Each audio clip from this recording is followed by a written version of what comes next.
Have you ever been scrolling on your social media and all of a sudden you see an ad about the Cheltenham Youth Detention Center and its sexual assault lawsuits? And if you've experienced that, you need to reach out to this number. Well, I saw those a couple, I guess, throughout the last couple years, even, I feel like, or at least the last year.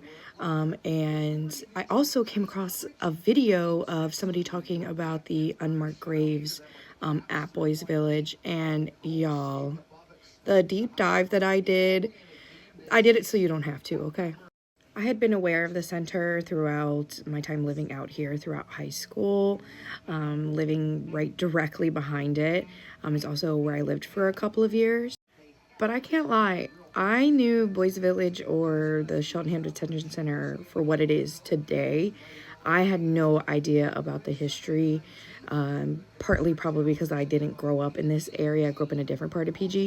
So when I saw the video about the unmarked grave, I assumed that it had something to do with all the sexual assault and rape allegations that had been coming out about the center, but it turns out I was completely wrong and unaware. It was actually a facility that was built in the mid-1800s, and it was segregated and specifically for young Black youth that were males.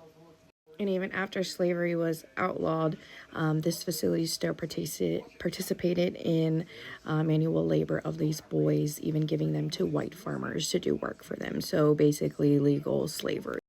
You can find a lot of the history about this facility in this article right up here if you Google it. And since the facility has had a name change, had a reform, and become desegregated, most recently it has been found that there are over 200 unmarked graves of what they're assuming are Black boys buried. And since most of the graves are unmarked and all the records destroyed, especially when we know it comes to facilities like this that held Black individuals, they want to destroy all the evidence. So for what is most typical about U.S. history and also the most unfortunate part, they have not been able to identify a huge percentage of these boys. And of course, it's going to take Black legislators and members of the community, not white, even though they're the ones responsible for it, to help recover these grave sites and do something to honor all of these boys. Just a total disgrace from the white community of PG County and the facility. They should be ashamed of themselves. And dead or alive, the records have been destroyed regarding the facility. So these people's families will never know. They will never be able to be identified or have proper burials. There is truly no way to end this video on a high note.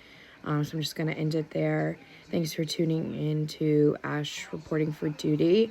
Come back next time. I am going to do a deeper dive into the more recent sexual assault and rape cases. See if there's any boys that have been reporting missing from the facility, and see if it's even possible if they could also be part of these unmarked graves.